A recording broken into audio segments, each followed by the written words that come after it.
Good morning students. Previous class में अपने सब orbit S P D F पे डिस्कस किया था। अब इनके थोड़े से डायग्राम है, डायरेक्ट क्वेश्चन कंपटीशन में आ सकता है, तब ध्यान में रखना है। पहला डायग्राम है wave function versus radius of electron. मतलब न्यूक्लियस से इलेक्ट्रॉन की जैसे जैसे रेडियस इंक्रीज होगी तो वेव फंक्शन में क्या चेंज आएगा। तो अगर मैं 1s सब ऑर्बिट की बात करता हूँ तो ये कर्व आपको याद रखना है, curve between wave function and radius 1s के लिए। 2s के लिए 1s वाला तो सेम रहेगा, अब ये प्लस फेज की तरफ चला जाएगा, पहले माइनस था फिर प्लस। 2p के लिए केवल ये ऊपर की तरफ ही आएगा ऐसा।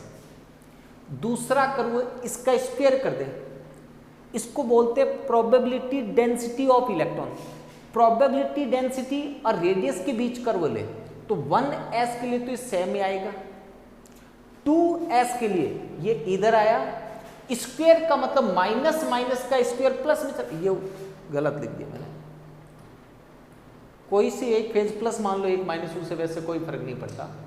अब मान लो ये माइनस है, साई की वैल्यू माइनस है तो साई स्क्वायर करती माइनस माइनस प्लस हो जाएगा, प्लस होती है उल्टा जाएगा।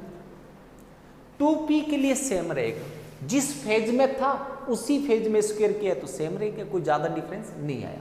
तीसरा प्रोबेबिलिटी डिस्ट्रीब्यूशन की बात करें तब 1s के लिए ये डायग्राम आएगा। प्रोबेबिलिटी डिस्ट्रीब्यूशन का मतलब 4 पाई r square Sai square r dr, मतलब r क्यूब की जगह एक r की स्मॉल ऐसे स्लिप बना लेंगे r dx भी आ सकता है बुक में। इसमें ले तो ये बेल के शेप में 1s के लिए आएगा, 2s के लिए पहला छोटा हो गया दूसरा बड़ा, 3s आता तो 1 2 एक और बन जाता, बट 1s 2s 2p के लिए आएगा, 2p के लिए सेम रहेगा। ये कर्व आप पॉज करके आराम से देख लो, कॉपी बना लो, ये कंपटीशन में आते हैं बाकी नहीं आते। अब नए टॉपिक की बात करें आज के, समझना ध्यान से। Quantum number, quantum number. अगर किसी पर्सन से मिलना हो तो कुछ इंफॉर्मेशन होनी चाहिए, तभी उस पर्सन से अपन मिल सकते हैं। क्या क्या इंफॉर्मेशन होनी चाहिए? उस पर्सन का नाम पता होना चाहिए, वो पर्सन किस डिस्ट्रिक्ट में रहता है उस डिस्ट्रिक्ट का नाम पता होना चाहिए, उसके कॉलोनी का नाम पता होना चाहिए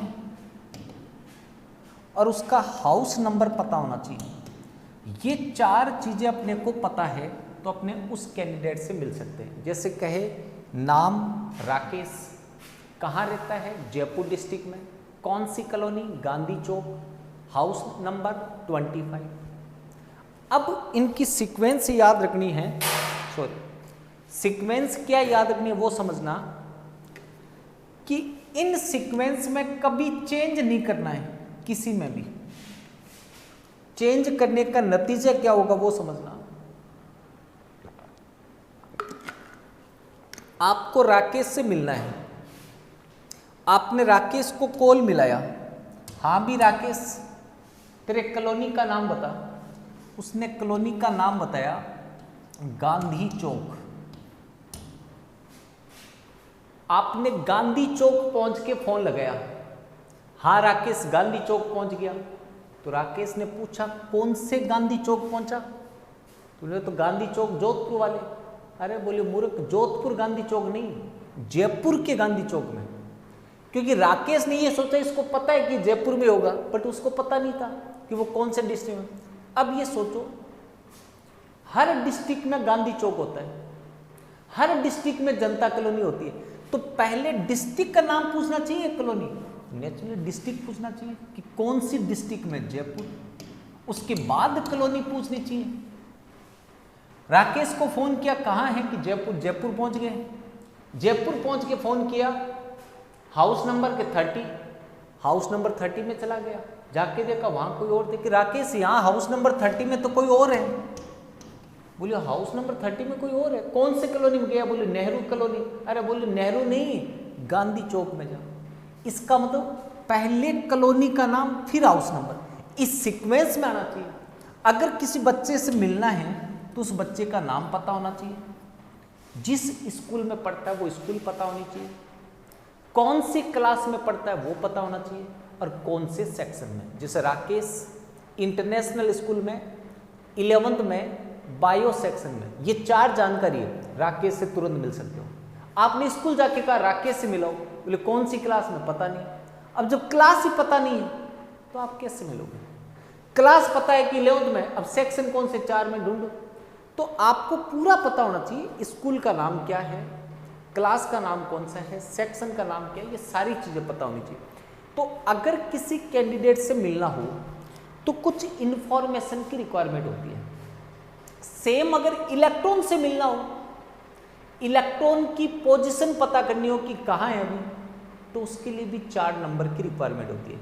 उन 4 नंबर को क्या बोलते हैं? Quantum number. एटम में इलेक्ट्रॉन की पोजीशन फाइंड करने के लिए जिन इंफॉर्मेशन की रिक्वायरमेंट होती है, उन इंफॉर्मेशन को क्वांटम नंबर बोलते हैं। ये 4 तरह के होते हैं। क्या है समझना, अगर मैं आपसे ये कहूँ कि मैंने आपको ओरिएंटेशन ऑफ एटम करवाया था, ओरिएंटेशन ऑफ एटम क्या था समझना, ये मेरे पास न्यूक्लियस है, ये मेरे पास फर्स्ट ऑर्बिट है, n = 1। फर्स्ट ऑर्बिट में एक ही सब ऑर्बिट था s, ये 1s सब ऑर्बिट हो गया। इस सब ऑर्बिट में 1s में केवल एक ही ऑर्बिटल था, s ऑर्बिटल, जो मैंने बना दिया। ऐसे ही अगर मैं n = 2 की बात करता हूं तो इसमें 2 सब ऑर्बिट होंगे n = 2 में। कौन कौन से? एक 2s होगा, एक 2p होगा। दोनों के लिए n की वैल्यू सेम है 2, बट सब ऑर्बिट अलग अलग है। इसमें एक ही ऑर्बिटल होगा 2s, इसमें 3 होंगे, एक px, एक py और एक pz। अब मान लीजिए यहां इलेक्ट्रॉन है, इस तरह से भरे गए,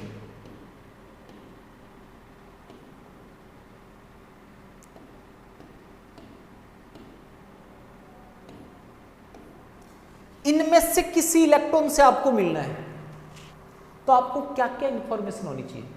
तो सबसे पहले आपको n की वैल्यू पता होनी चाहिए। मैंने ये कहा कि n = 2 है, मतलब जिस इलेक्ट्रॉन से आपको मिलना है वो सेकंड ऑर्बिट में है, तो n की वैल्यू सबसे पहले पता होनी चाहिए। आप n = 2 में पहुंच गए। फिर आपने पूछा कि कौन से सब ऑर्बिट में, s में है या p में है, तो ये सेकंड क्वांटम नंबर आया l, जो सब ऑर्बिट के लिए बताता है। इसके लिए कहा कि l = 1 में है। l = 1 कल बताया था, p के लिए था। इसका मतलब अपन यहां पहुंच गए, n = 2 में पहुंचे, फिर 2p में पहुंच गए। अब 2p में 3 ऑर्बिटल है, ऑर्बिटल के लिए आएगा मैग्नेटिक क्वांटम नंबर। इसके लिए +1 या -1, +1 या -1, इसके लिए 0। आपको कहा m की वैल्यू 0 है, तो आप यहां पहुंच गए। यहां आने के बाद पता चला एक क्लॉकवाइज स्पिन कर रहा है, एक एंटी क्लॉकवाइज, दोनों के चेहरे एक जैसे। फिर फोन मिलाया कि मैं यहां तक पहुंच गया, यहां एक जैसे 2 है, एक क्लॉकवाइज रोटेट कर रहा है, दूसरा एंटी क्लॉकवाइज। अपने वाला कौन सा है? कि एंटी क्लॉक वाला। तो ये स्पिन क्वांटम नंबर को रिप्रेजेंट करता है। इसकी वैल्यू होती है +½ या -½ ये अभी समझ में नहीं आया, अब अपने बात करेंगे इन चारों की, तब समझ में आएगा। तो इलेक्ट्रॉन की पोजीशन फाइंड करने के लिए 4 नंबर की रिक्वायरमेंट होती है, जिनको क्वांटम नंबर बोलते हैं। सबसे पहले रिक्वायरमेंट होती है अपने को ऑर्बिट की। ऑर्बिट के लिए जो क्वांटम नंबर है उसका नाम है, सबसे पहला प्रिंसिपल क्वांटम नंबर। फर्स्ट कौन सा आया? Principal quantum number. किसको रिप्रेजेंट करेगा, किससे रिलेटेड है ये? ऑर्बिट से। इसका रिप्रेजेंटेशन है स्मॉल n। स्मॉल n किसके लिए लेते थे? ऑर्बिट से। ऑर्बिट, इसका मतलब ये ऑर्बिट से रिलेटेड है। अगर आपसे पूछा कि प्रिंसिपल क्वांटम नंबर किससे रिलेटेड है, किसको रिप्रेजेंट करता है, तो ये ऑर्बिट को रिप्रेजेंट करेगा। एन किसको रिप्रेजेंट करेगा? ऑर्बिट को। अब आपने रेडियस का फॉर्मूला पढ़ा था बोर एटॉमिक मॉडल में, R = n² upon z into 0.529 angstrom. अब सोचो, अगर n की वैल्यू चेंज हुई तो R चेंज होगा, n चेंज हुआ तो R चेंज होगा, R चेंज होने का तो रेडियस चेंज हुई तो साइज चेंज होगा। इसका मतलब ये हुआ कि प्रिंसिपल क्वांटम नंबर ऑर्बिट से रिलेटेड है तो ऑटोमेटिक ये साइज से रिलेटेड होगी। साइज, अगर मैं n की बात करूं तो एनर्जी का फॉर्मूला था E = -z² upon n² into 13.6 electron volt. अगर n की वैल्यू चेंज हुई तो एनर्जी चेंज होगी। फर्स्ट ऑर्बिट के लिए क्वांटम नंबर 1 हो तो एनर्जी अलग आएगी, 2 के लिए अलग आएगी, 3 के लिए अलग आएगी। इसका मीनिंग ये हुआ कि ये एनर्जी से भी रिलेटेड है। एनर्जी, इसको वैसे मैन एनर्जी लेवल बोलते हैं, बट आप एनर्जी लेवल भी बोल सकते हैं। अब मेरी बात दोबारा एक बार समझना, एनर्जी किससे रिलेटेड है, इसके अलावा आपको 2 चीजें याद रखनी है। Maximum number of electron, maximum number of orbitals, maximum number of orbitals. इन दोनों में से मैं आपको केवल एक चीज बताऊंगा। क्यों? क्योंकि मैं आपको बता चुका कि एक ऑर्बिटल में 2 इलेक्ट्रॉन मैक्सिमम हो सकते हैं। तो अगर आपको मैक्सिमम इलेक्ट्रॉन पता है, मैक्सिमम इलेक्ट्रॉन, तो उसको 2 से डिवाइड कर दो, नंबर ऑफ ऑर्बिटल आ जाएगा। ये नंबर ऑफ ऑर्बिटल पता है, उसको 2 से मल्टीप्लाई कर दो, नंबर ऑफ इलेक्ट्रॉन आ जाएगा। तो इन दोनों में से मैं आपको एक चीज बताऊंगा, दूसरी आपको अपने आप याद रखनी। किसी ऑर्बिट में मैक्सिमम इलेक्ट्रॉन 2n² होते, ये अपने पहले से पढ़ लिया। तो अगर मैक्सिमम ऑर्बिटल पूछता तो 2 से डिवाइड कर दो, तो 2 से कैंसिल, n²। इलेक्ट्रॉन होंगे 2n², ऑर्बिटल होंगे n²। इतना सा आपको डिस्क्रिप्शन याद रखना है इसका बस। Principal quantum number is related to orbit of atom, size of atom और energy of atom. The maximum electron in a orbit is 2n²। इससे ज्यादा कुछ याद नहीं करें। अब इसका क्वेश्चन कैसे आता है वो समझना। मान लो इस तरह से आपके पास क्वेश्चन आया, find principal quantum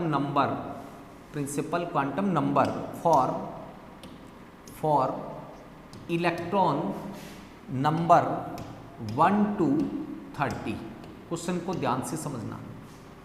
1 number electron से लेके 30 नंबर तक इलेक्ट्रॉन के लिए प्रिंसिपल क्वांटम नंबर क्या होगा।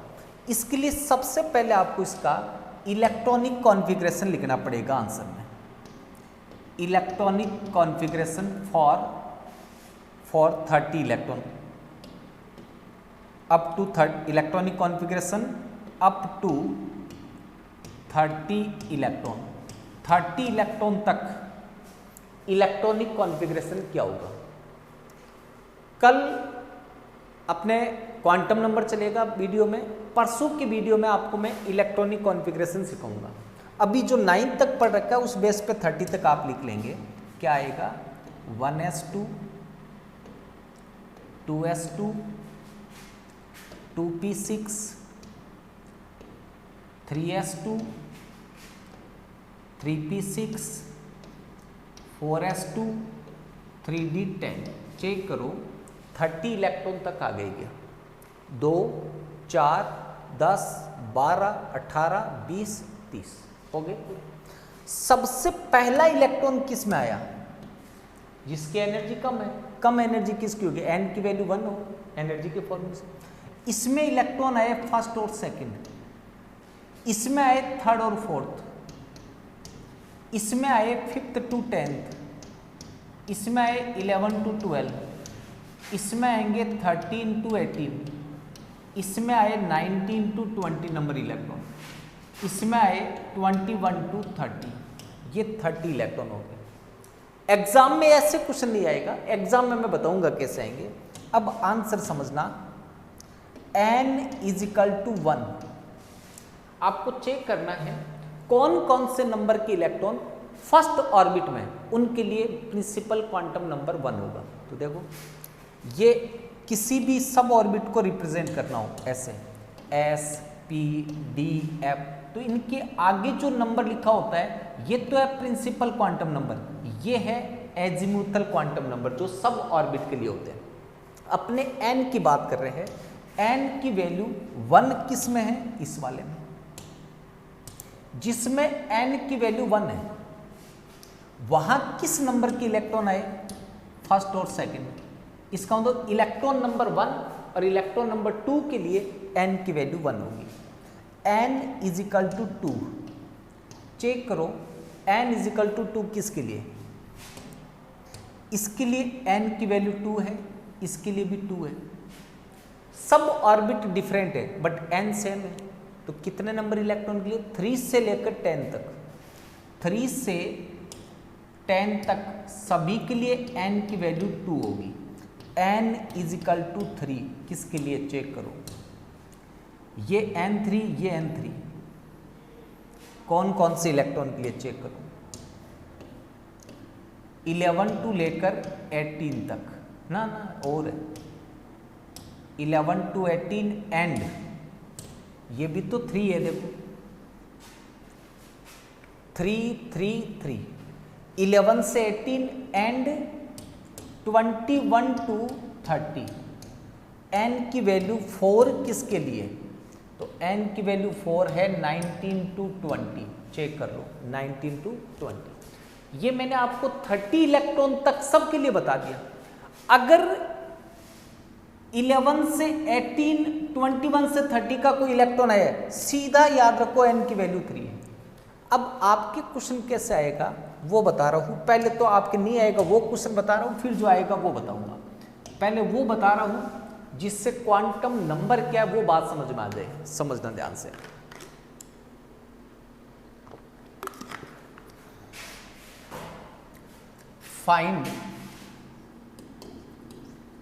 Find principal quantum number for boron. Boron के लिए प्रिंसिपल क्वांटम नंबर फाइंड करना है। आप इसको ऐसे फाइंड कर जाओगे, देखो बोरॉन ये कॉन्फ़िगरेशन है 1s2 2s2 2p1, 5 नंबर पे आता है। बोरॉन का एटॉमिक नंबर कितना है 5, तो ये कॉन्फ़िगरेशन हो गया 1s2 2s2 2p1। और आप ऐसे आंसर दे दोगे कि 2p में इलेक्ट्रॉन आया, n = 2 होगा, इसके लिए प्रिंसिपल क्वांटम नंबर 2 होगा, और ये रॉन्ग हो जाएगा। कैसे रॉन्ग हुआ वो समझना। क्वेश्चन क्या है, find principal quantum number for boron. Quantum number electrons के लिए कंसीडर करते हैं, एटम के लिए क्वांटम नंबर कंसीडर नहीं करते। इसका मतलब ये क्वेश्चन ही गलत था। अब सही क्वेश्चन लिखता हूं वो समझना। Find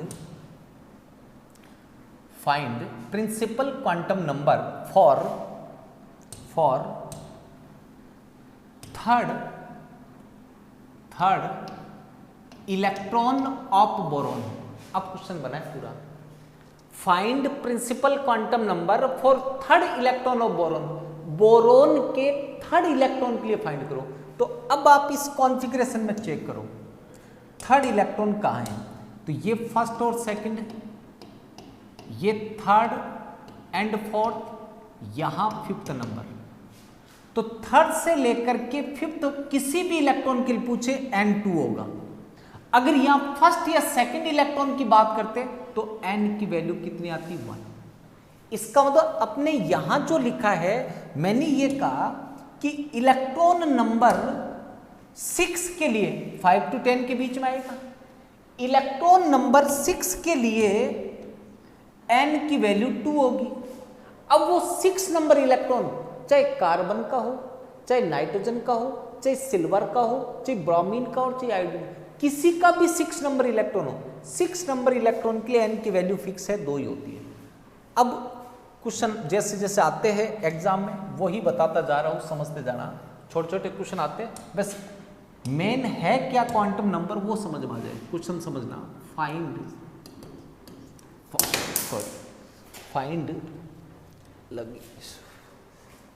find principal quantum number for last electron of sodium.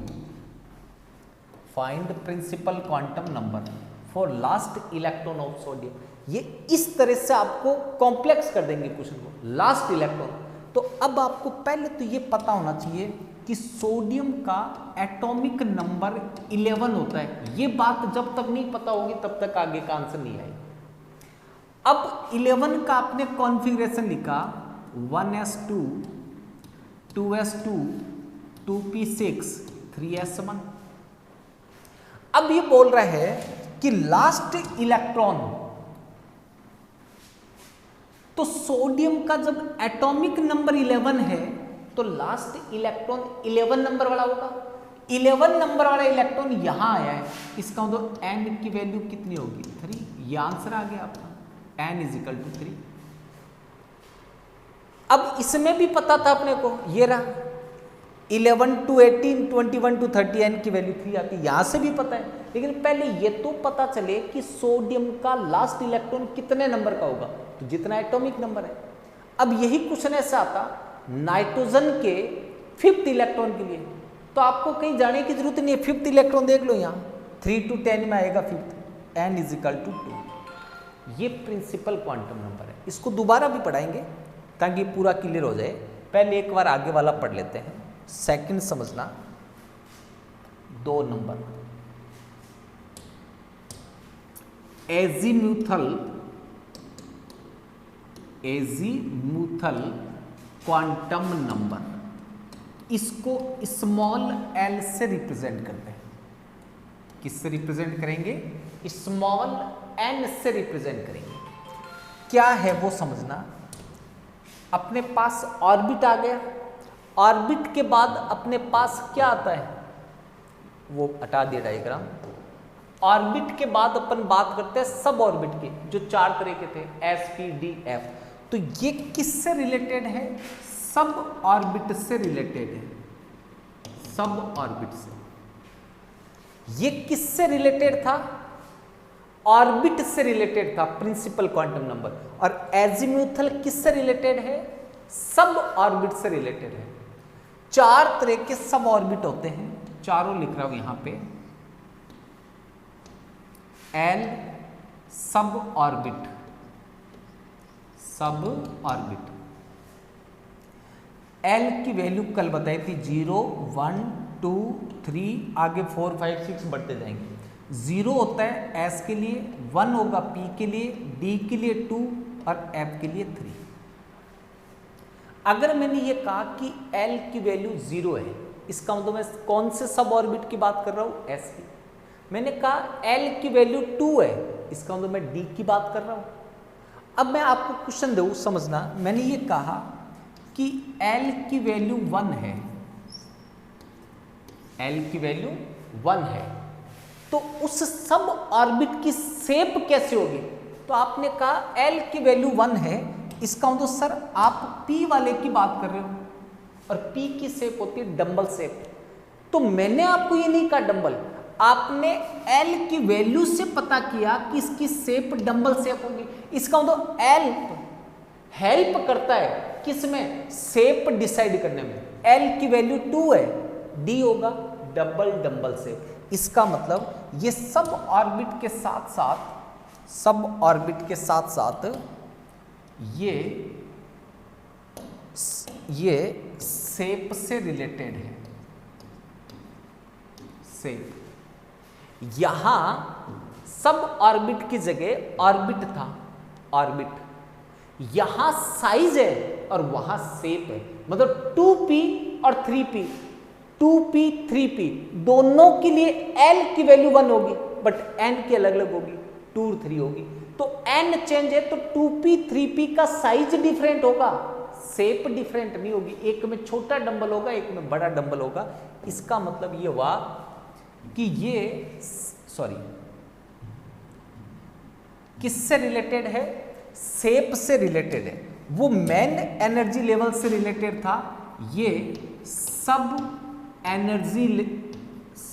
Energy level से रिलेटेड है। वो किससे रिलेटेड था? मेन एनर्जी लेवल, और ये सब एनर्जी लेवल। ये दो वर्ड तो सेम है, वहां ऑर्बिट था या एनर्जी, यहां सब ऑर्बिट आया सब एनर्जी। ये वाला याद रखना है, वहां साइज था, यहां पे शेप है।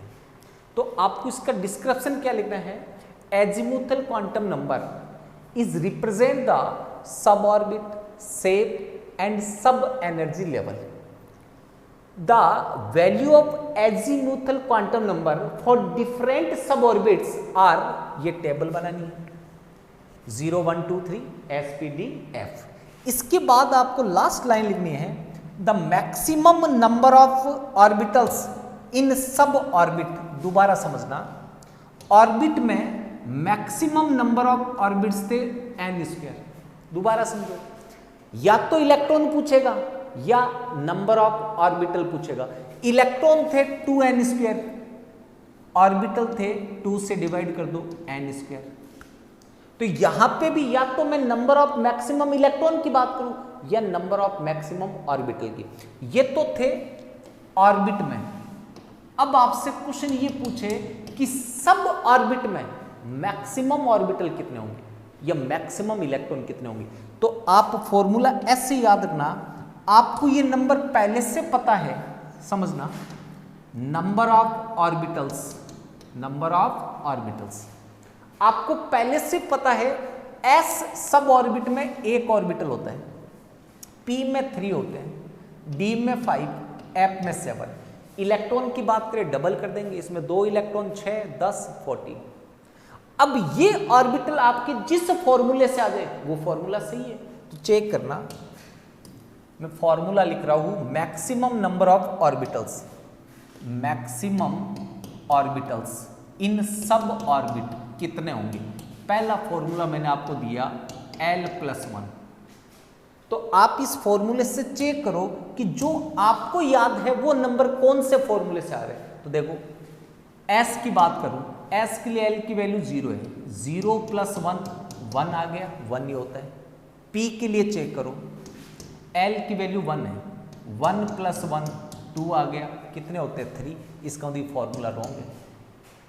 अब फॉर्मूला चेंज करूं, 2l + 1। अब चेक करना, s के लिए चेक करो, 2 × 0 + 1 1 होगा, सही है। p के लिए चेक करो, l की वैल्यू 1 है, 2 × 1 + 1 3 होगा। d के लिए चेक करो, l की वैल्यू 2 है, 2 × 2 + 1 5 होगा, 5 ही होते हैं। f के लिए चेक करो, 2 × 3 + 1 7 ही होगा। इसका मतलब ये फॉर्मूला सही है। तो सब ऑर्बिट में मैक्सिमम ऑर्बिटल कितने आएंगे? 2l+1। अगर आपको मैक्सिमम इलेक्ट्रॉन की बात करनी होती, मैक्सिमम इलेक्ट्रॉन, तो इसी को मल्टीप्लाई कर दो 2 से, क्या आ गया 4l+2। ये याद है तो 2 से डिवाइड कर दो, ये आ जाएगा। ये याद है तो 2 से मल्टीप्लाई कर दो। अब क्वेश्चन कैसे आता है वो समझो। इसको थोड़ा सा टेबल को एक बार रब कर दे तो आपको याद हो गया, वैसे कोई दिक्कत नहीं है। समझना क्वेश्चन, फाइंड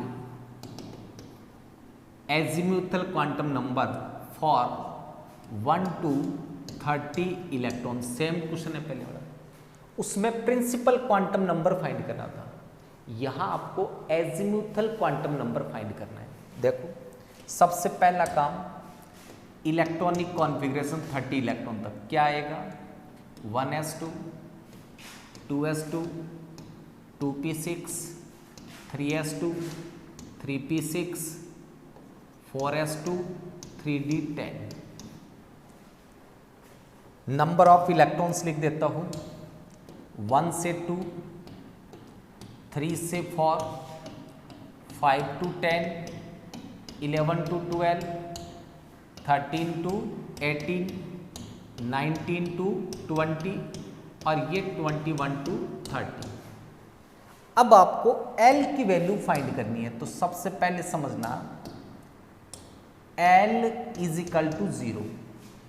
पहले तो बताओ L की वैल्यू 0 किस सब ऑर्बिट के लिए होती है? S के लिए। तो आपको चेक करना है S सब ऑर्बिट में कौन कौन से इलेक्ट्रॉन है। अब N से कोई लेना देना नहीं है, S दिखना चाहिए। तो S कहां कहां पर है देखना, 1s, 2s, 3s, 4s, जहां जहां इलेक्ट्रॉन S में उन सब के लिए L की वैल्यू 0 होगी। तो इसमें कौन कौन से इलेक्ट्रॉन आए चेक करो। 1 से लेकर 4 तक आ गए, देखो 1 से 4 तक S में, देन 11 से 12, देन 19 to 20, इन सभी इलेक्ट्रॉन के लिए L की वैल्यू 0 है। L इज इक्वल टू 1 किसके लिए होगा? P के लिए। P में कौन कौन से इलेक्ट्रॉन है चेक करो, डबल लाइन लगा देता हूं, 2p, 3p और कोई सा P में नहीं है। तो कौन कौन से नंबर क्या है?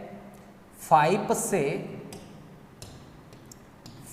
से 10 and 13 to 18। L is equal to 2 किसके लिए होगा? D के लिए। D में कौन से इलेक्ट्रॉन है? 3 लाइंस लगा देता हूं, ये है और कोई से नहीं। कौन से नंबर के हैं? 21 से लेके 30 तक, 21 to 30, इन सभी इलेक्ट्रॉन के लिए L की वैल्यू 2 है। अब चेक करो सारे इलेक्ट्रॉन आगे के 30, 1 to 4, 5 to 10, 11 to 12, 13 to 18, 19 to 20, 21 to 30 सारे आगे। अब इसका क्वेश्चन कैसा था, अब ये रट दो कि इनमें से कोई भी इलेक्ट्रॉन आए L की वैल्यू 1, इनमें से कोई भी आए L की वैल्यू 2। अब क्वेश्चन कैसा आते वो समझना। Find N and L for last electron of potassium, last electron of potassium and sodium, दोनों कर देता हूं। सोडियम एंड पोटेशियम के लास्ट इलेक्ट्रॉन के लिए N और L दोनों फाइंड करने हैं। तो पहले सोडियम की बात करें, सोडियम का एटॉमिक नंबर है 11, इसका मतलब लास्ट इलेक्ट्रॉन को तो 11 नंबर इलेक्ट्रॉन के लिए फाइंड करना है। क्या कॉन्फ़िगरेशन होगा? 1s2, 2s2, 2p6, 3s1। अपने को इससे मतलब है लास्ट इलेक्ट्रॉन से, बाकी किसी से मतलब नहीं। दूसरा पोटेशियम कितने नंबर पे आया? 19, एटॉमिक नंबर है 19। लास्ट इलेक्ट्रॉन की बात कर रहा है मतलब 19 नंबर की, क्या होगा? 1s2, 2s2, 2p6, 3s2, 3p6, 4s1। 19 number electron की बात कर रहे हैं, मतलब इसके लिए बात कर रहे हैं। अगर मान लो दोनों के लिए 10 नंबर इलेक्ट्रॉन के लिए पूछता तो यहां आते 10 नंबर। तो अब इसके लिए चेक करना, ये तो n है और ये L है, तो n की वैल्यू तो है 3, L की वैल्यू है S के लिए 0।